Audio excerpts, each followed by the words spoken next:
कैसे होगा कि घाम लगता ये राजा अरे घाम लगता कैसे कैसे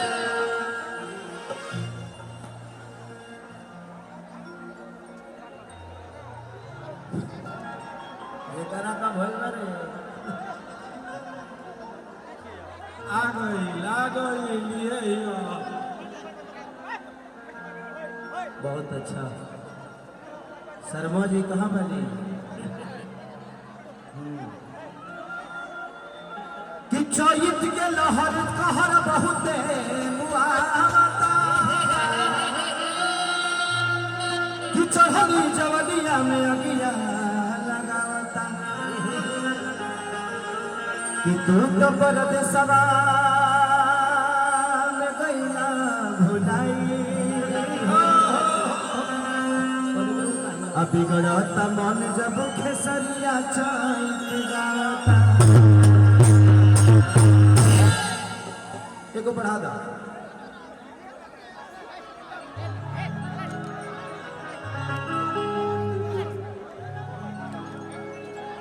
कि घाम लगता ये राजा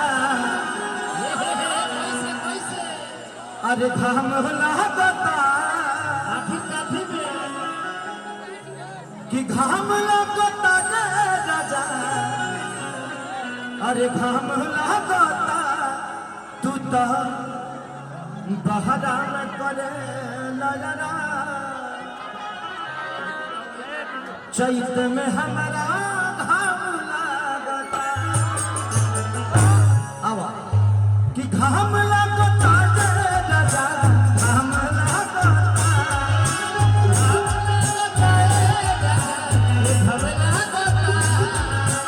घाम लगता ये राजा घाम लगता तू तो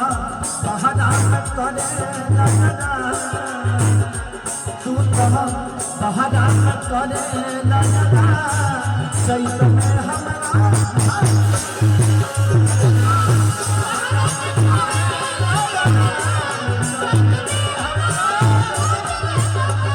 बहरा में करे ललना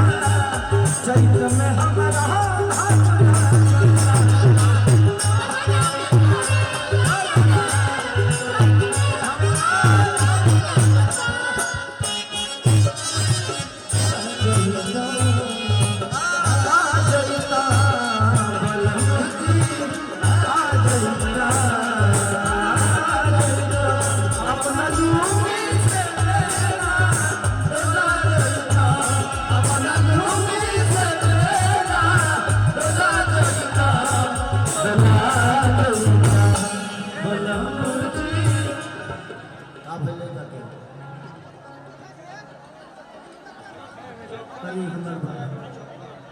देखिए इसको दिखाइए कहीं तबीयत ठीक नहीं लग रहा है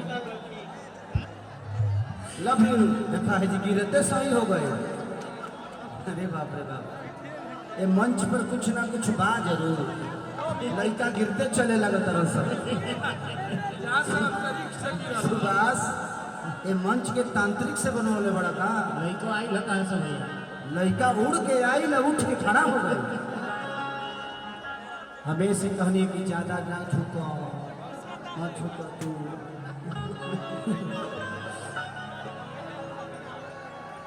कि बलम मुझे आ जाइता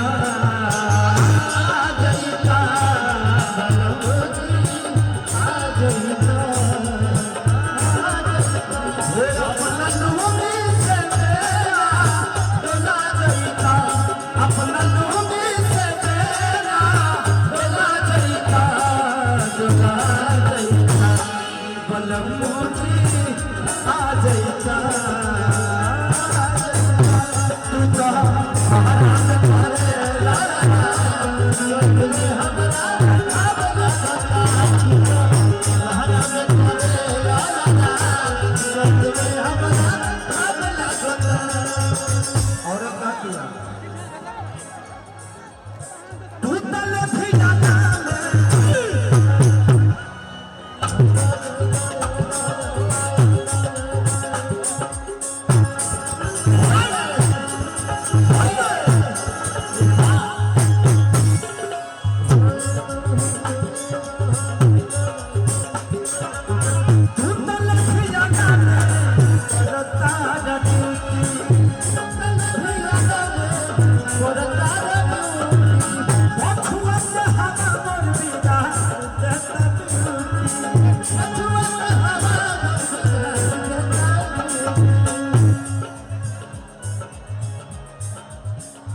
शर्मा जी आप नीचे की व्यवस्था देखिए, बाकी उनको देखने के लिए ऊपर बहुत सारे लोग हैं। कारण की व्यवस्था खातिर रखल बा, व्यवस्था बिगाड़े खातिर नहीं करत। तू तल खिजाना में करता राजी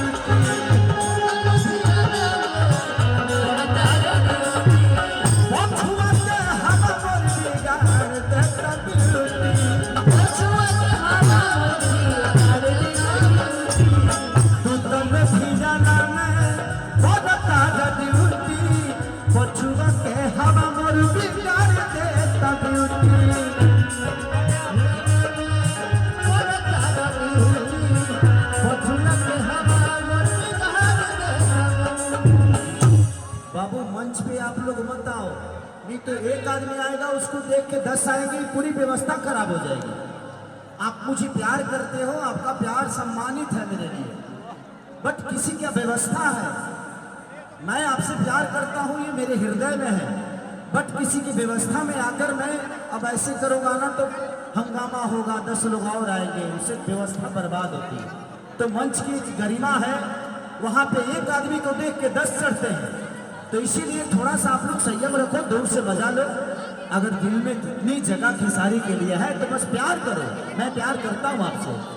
कि तू तल खिजाना में बोलता रही पछुआ के हवा मोर बिगाड़ी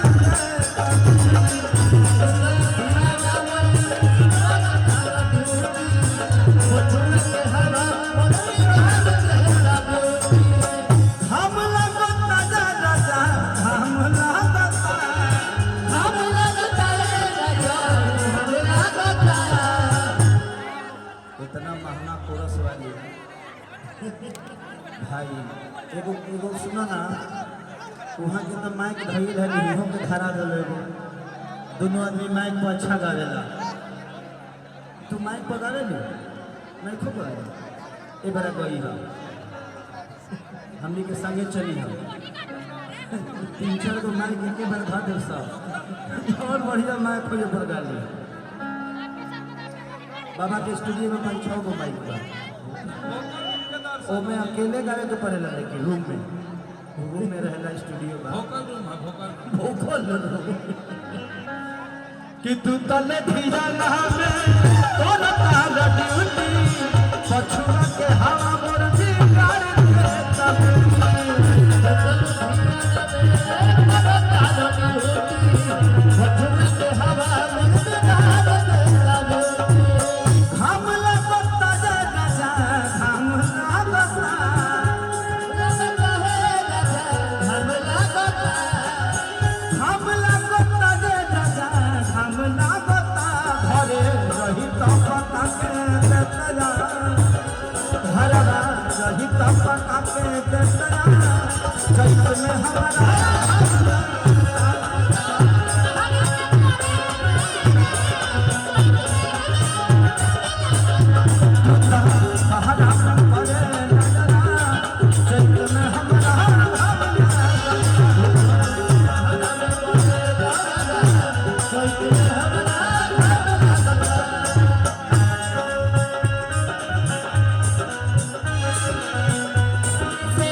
हवा गलत जगह जाता, बेचारी पहनी नहीं है ना ऊपर से, तो ठंड लग रहा होगा। नहीं ऊपर से खुला है ना इसलिए बोला। नहीं आवाज आना जाके रोटी जाला तो ठीक ना लगे, बाउर लगे। मान के चलिए कि हम लोग गा रहे हैं तो हम लोग को पसीना हो रहा है, वो बेचारी बैठी है तो उसको पसीना नहीं, तो ये हम लोग को समझना पड़ेगा, पसीना वाला काम करना पड़ेगा। आप कुछ ज्यादा ही समझते हैं मेरी फीलिंग को। अरे हाँ हाँ, मुझे ठंडी लग रही है, आपको पता चलता है, मतलब ये कहीं ना कहीं स्ट्रॉन्ग कनेक्शन है। अरे तो हीरा का व्यापारी कोई सोनारे में होता है, आप हीरा है सोनार कई बेर तरह के तोरी से आप डायमंड है सर, आप डायमंड है। कुछ दिन खातिर ले ले तो छुट्टी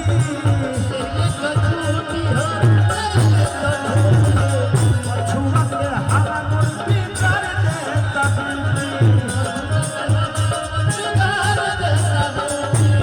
घाम लगता राजा घाम लगता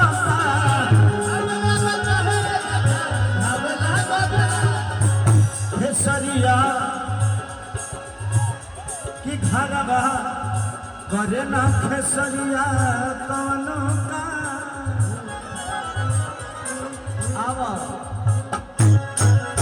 कि घरवा अरे करे ना खेसरिया कौनो का तो चैत में हमारा